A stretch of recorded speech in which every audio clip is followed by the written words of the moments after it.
सुस्वागतं प्यारे बच्चों, भवतां सर्वेषां संस्कृतभाषायाः द्वादशवर्गस्य डिसेम्बर् मासस्य असैन्मेण्ट् मध्ये द्वादशवर्गे भवन्तः भास्वती इति पुस्तकं पठन्ति। इतः एव प्रश्नाः आगच्छन्ति। एतत् असैन्मेण्ट् अस्ति, चतुर्थ असैन्मेण्ट् अस्ति डिसेम्बर् मासस्य।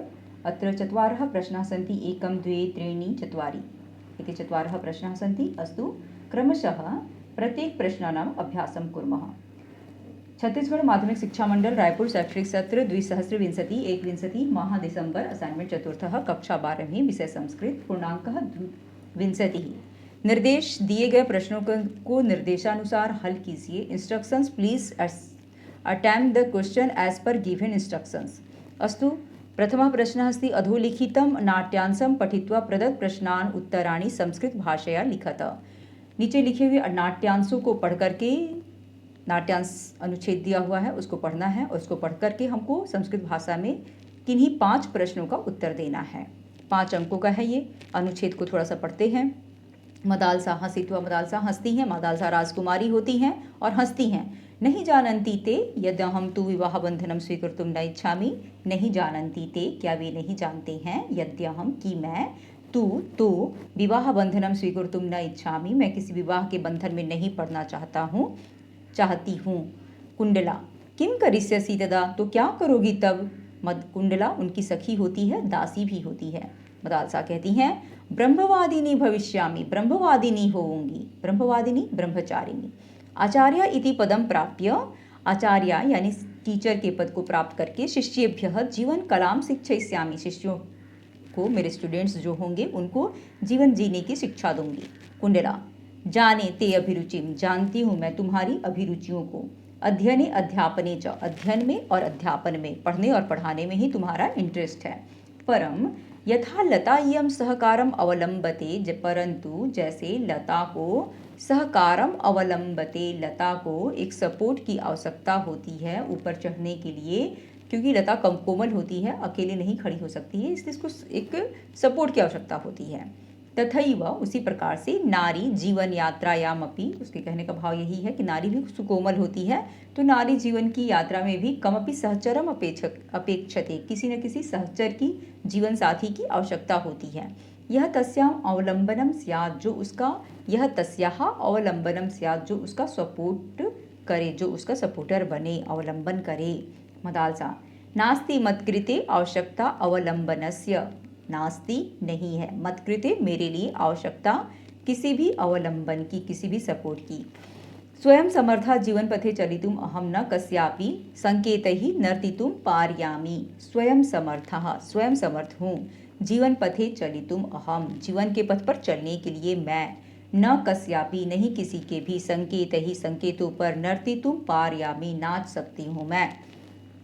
कुंडला नर्तिष्यसि तदा एकाकिनी व, नाचोगी तब अकेले ही, अकेले रहोगी तो बहुत सारा काम हो जाता है, तो नाचना तो पड़ेगा ही ना, चाहे वो विवाह के बंधन में पढ़कर नाचिए या फिर अकेले ब्रह्मचारी होकर के नाचिए, लेकिन नाचना तो पड़ता ही है, काम तो करना ही पड़ता है। उसी भाव को मदालसा और कुंडला दोनों ही अपने अपने विचारों के अनुसार कह रही हैं। अस्तु, एते प्रश्नाः सन्ति, प्रश्नानाम् उत्तरं लिखामः। मदालसा केभ्यः जीवन कलां शिक्षयिष्यति, मदालसा किसके लिए जीवन जीने की कला की शिक्षा देना चाहती हैं। केभ्यः ये प्रश्नवाचक पद है, इसको कट करेंगे, इसको नहीं लिखेंगे और इसकी जगह पे आप लिखेंगे शिष्येभ्यः, तो मदालसा शिष्येभ्यः जीवन कलां शिक्षयिष्यति, ये आपका आंसर हो गया। अस्तु, द्वितीयः प्रश्नः अस्ति नारी किम अपेक्षते, नारी को क्या, किस चीज़ की आवश्यकता होती है, किम अपेक्षा, किस चीज़ की अपेक्षा होती है, तो नारी सहचरम अपेक्षते। दूसरे प्रश्न का उत्तर है नारी सहचरम अपेक्षते, ऐसे आपको आंसर लिखना है। अस्तु, तृतीयः प्रश्नः अस्ति इच्छामि इति क्रियापदस्य कर्तृपदम किम प्रयुक्तम, तो इच्छामि इस क्रियापद का कर्तृपद क्या होता है। इच्छामि जो शब्द है वो इच्छ धातु से लट लकार का उत्तम पुरुष शब्द है, तो उत्तम पुरुष एक वचन का शब्द है, उत्तम पुरुष एक वचन में अहम शब्द का प्रयोग होता है, तो आप यहाँ पे लिखेंगे कि इच्छामि इति पदस्य, इच्छामि इति क्रियापदस्य कर्तृपदम अहम अस्ति, अहम अर्थात मैं, अहम प्रयुक्तम, ठीक है। उसके बाद नेक्स्ट आगच्छति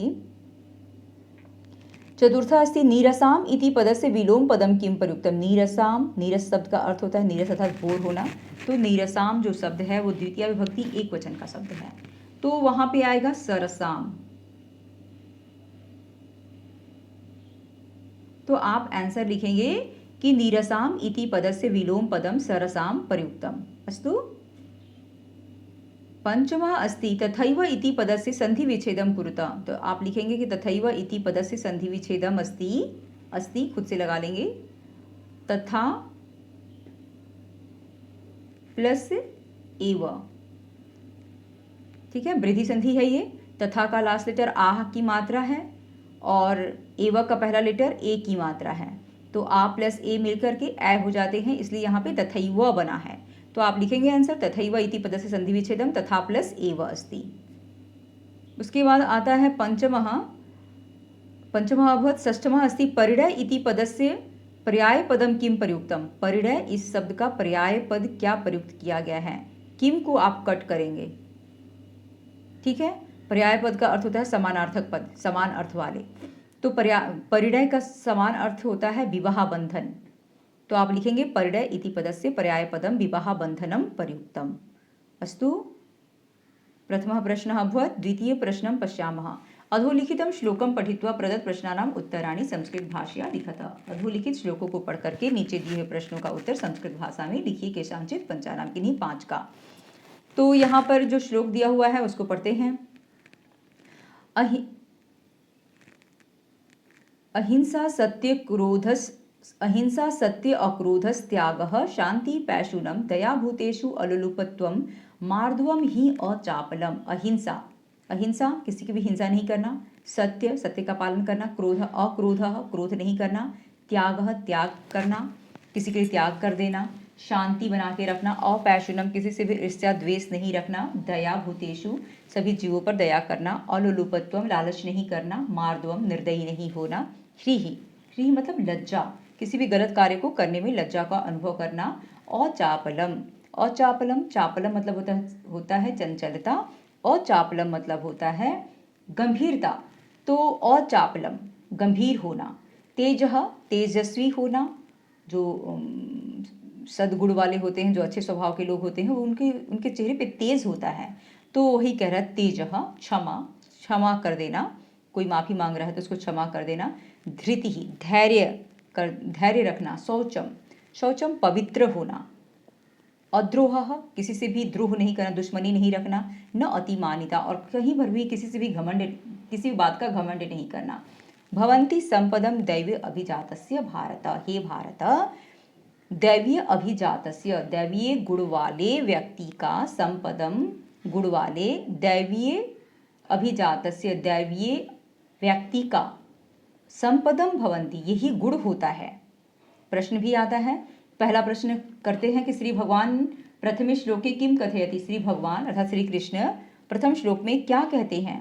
यहाँ पे जो प्रथम श्लोक यहाँ पे जो दिया हुआ है ये प्रथम श्लोक है, इसमें क्या कह रहे हैं कि अहिंसा सत्य क्रोधस त्यागः शांति अपैशुनम दया भूतेषु अलुलुपत्वम मार्दवम ही अचापलम। इस श्लोक में श्री भगवान अर्जुन से क्या कहते हैं, किसके बारे में बताने के लिए कहते हैं, तो यहाँ पे लिखा हुआ है इसका आंसर, ये आप लोग इसको लिख सकते हैं। श्री कृष्ण दैवीय संपदा वाले पुरुषों के बारे में अर्जुन से कहते हैं, अहिंसा सत्य अक्रोध त्याग शांति किसी की निंदा न करना, सभी प्राणियों पर दया, लोभ रहित होना, कोमल हृदय, लज्जा और गंभीरता, ये सभी सत्पुरुषों के लक्षण हैं। ठीक है। द्वितीय प्रश्न अस्ति न हिंसा इति सा इति विग्रह पदस्य किम प्रयुक्तम। समास है ये, और ये जो दूसरा है वो विग्रह पद है, इसको हमको समस्त पद बनाना है, तो समस्त पद होगा अहिंसा। तो आप लिखेंगे आंसर न हिंसा इति सा इति विग्रह पदस्य अहिंसा प्रयुक्तम। ठीक है, विग्रह पद का समस्त पद अहिंसा प्रयुक्तम। उसके बाद तीसरा है प्राणीसु इत्यर्थे अत्र किम पदम प्रयुक्तम। प्राणीसु मतलब प्राणियों का, तो प्राणियों के अर्थ पे यहाँ पे भूतेषु यहाँ पे लिखा हुआ है, यही अत्र किम, किम की जगह पे आप भूतेषु लिखेंगे, यहाँ पे संधि विच्छेद करके भूतेषु अलुलुपत्वम लिखा हुआ है, मैं डायरेक्ट आपके लिए लिख देती हूँ, आप लोग ऐसे लिख लीजिएगा भूतेषु। ठीक है, तो प्राणिषु इत्यर्थे अत्र भूतेषु पदम प्रयुक्तम हुआ ये आंसर। उसके बाद आता है चतुर्थः तेजः क्षमा धृति आदयः कस्य दैवीय संपदम भवन्ति। तो तेजः क्षमा धृति आदयः कस्य, कस्य यानी अभिजातस्य, आप यहाँ पे लिखेंगे अभिजातस्य, दैवीय अभिजातस्य ऐसा लिखा हुआ है। तो आप लिखेंगे यहाँ से समस्त पद दिया हुआ है इसलिए अभिजातस्य, अभिजातस्य, ठीक है। तो आंसर आपका होगा कि तेजः क्षमा धृति आदयः अभिजातस्य दैवीय संपदम भवन्ति। तेज क्षमा धैर्य आदि अभिजात के दैवीय गुण होते हैं, किसी व्यक्ति के दैवीय गुण होते हैं, जो अच्छे लोग होते हैं उनके दैवीय गुण होते हैं। अस्तु पंचमः श्लोकः अस्ति तेज, पंचमः प्रश्नः अस्ति तेज क्षमा आदि कर्तृपदस्य क्रियापदं किम् अस्ति। तेज क्षमा आदि कर्तृपद का क्रियापद क्या है। तेज क्षमा आदि का क्रियापद पूछता है तो भवन्ति, भवन्ति क्रियापद है तो आप लिखेंगे तेज क्षमा आदि कर्तृपदस्य क्रियापदम भवन्ति है, भवन्ति अस्ति, ठीक है। किम अस्ति की जगह पे किम को कट करेंगे अस्ति, तो भवन्ति लिख करके आप अस्ति लिख देंगे।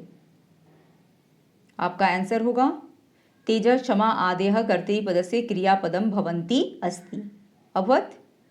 नेक्स्ट अस्ति षष्ठमः द्रोह इति पदस्य विपर्याय पदम किम प्रयुक्तम। द्रोह, द्रोह बोलने से द्रोह करना, दुश्मनी, तो द्रोह इति पदस्य विपर्याय पदम, विपर्याय कह रहा है, विपर्याय बोलने से द्रोह इति, तो यहाँ पर लिखा शौचम अद्रोह, अद्रोह दुश्मनी नहीं करना, तो द्रोह का विपर्याय पदम यानी विलोम पदम अद्रोह अस्ति।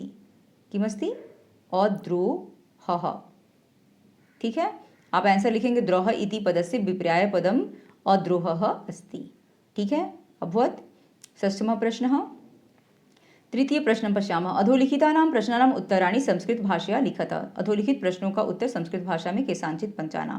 का विद्या अध्ययने रता, तो का के जगह पे आप लिखेंगे मदालसा, म-दा-ल-सा, मदालसा विद्या अध्ययने रता। ये मदालसा वाले लेसन से लिया गया है। द्वितीय प्रश्न अस्ति ऋतध्वजः स्वपरिचयं कथं ददाति। ऋतध्वज अपना परिचय, राजकुमार ऋतध्वज होते हैं, मदालसा से शादी करने के लिए आए होते हैं, तो वो अपना परिचय कैसे बताते हैं। तो ऋतध्वजः स्वपरिचयम् इत्थं ददाति। ऋतध्वज अपना परिचय इस प्रकार से देते हैं यत् कि उपस्थित हूँ अहम शत्रुजितः, उपस्थित हूँ मैं शत्रुजितः पुत्रः, शत्रुजित का पुत्र ऋतध्वज, आज्ञा चेत आज्ञा हो तो अहमपि अस्यां परिचर्चायां सम्मिलितो भवेयम् इति। अहम अपि मैं भी अस्यां परिचर्चायां इस परिचर्चा में सम्मिलितो भवेयम् इति सम्मिलित होना चाहता हूँ ऐसा। अस्तु। तृतीय प्रश्न अस्ति शिशूनां चरित्र निर्माणं कस्य अधीनम। शिशुओं का, बच्चों का चरित्र निर्माण किसके अधीन होता है। सिंपल सा है, मातुः, माता के अधीन होता है। तो आप आंसर लिखेंगे कि शिशूनां चरित्र निर्माणं मातुः अधीनम। अभवत्। चतुर्थ प्रश्न अस्ति कामभोगेषु प्रसक्तः कुत्र पतन्ति। कामभोगेषु प्रसक्तः, काम भोगों आदि में लगे हुए लोग कहाँ पे गिर जाते हैं। तो कामभोगेषु प्रसक्तः नरके पतन्ति। नरके, कुत्र की जगह पे आप लिखेंगे नरके, नरक में गिर जाते हैं।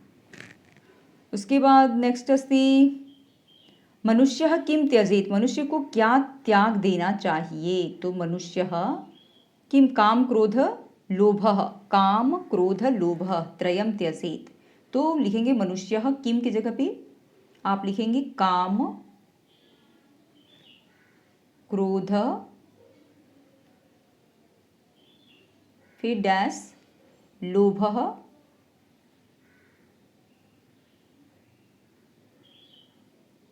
लोभः त्यजेत। काम क्रोध और लोभ को मनुष्य को त्याग देना चाहिए। उसके बाद है षष्ठमा अस्ति मूढ़ा किम यान्ति। मूर्ख लोग क्या प्राप्त करते हैं। अधमाम गति, अधमा गति, अधमा, अधमाम गतिम, अधमाम गतिम। तो मूढ़ा अधमाम यान्ति, मूढ़ जो होते हैं अधम अधम गति को प्राप्त कर जाते हैं। अधमाम, उसके बाद आप गतिम भी लिख सकते हैं। अधमाम गतिम प्राप्नुवन्ति यान्ति। मूर्ख लोग, मूढ़ा अर्थात मूर्ख लोग जो होते हैं अधमाम गतिम, नीच गति को प्राप्त कर जाते हैं, क्योंकि वो अच्छा कार्य करते ही नहीं है तो उनका उन्नति होता ही नहीं है, नीचे ही चले जाते हैं। अस्तु, चतुर्थः प्रश्नः अस्ति, अंतिमः प्रश्नः।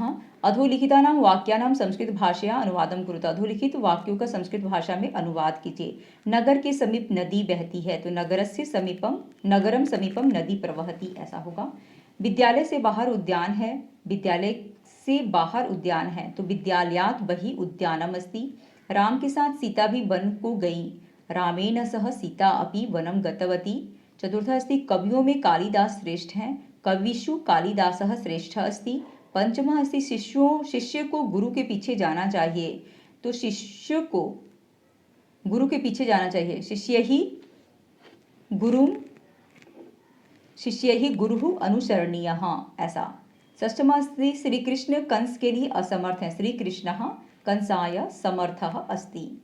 श्री कृष्ण कंस के लिए समर्थ हैं तो श्री कृष्ण कंसाय समर्थः अस्ति। कंस उनके मामा थे। यहाँ आप लोगों के लिए अनुवाद दिया हुआ है, आप लोग इसको देखकर लिख सकते हैं। नगरम समीपम नदी प्रवहति, विद्यालयात् बहिः उद्यानम अस्ति, रामेण सह सीतापि वनं गतवती, कविषु कालिदासः श्रेष्ठः अस्ति, शिष्यैः गुरुः अनुसरणीयः, शिष्यों के द्वारा गुरु का अनुसरण करना चाहिए। श्री कृष्ण कंसाय समर्थः अस्ति, श्री कृष्ण जो है कंस के लिए समर्थ हैं। अस्तु, सर्वे प्रश्नः अभवन्। 1 2 3 4 चत्वारः प्रश्नः अभवन्। भवन्तः सम्यक्रीत्या असाइन्मेंट लिखन्तु। अग्रिम वीडियो मध्ये पुनर्मिलामः। सर्वेभ्यः धन्यवादः, नमस्कारः, आभारश्च। जयतु संस्कृतं, जयतु भारतम्।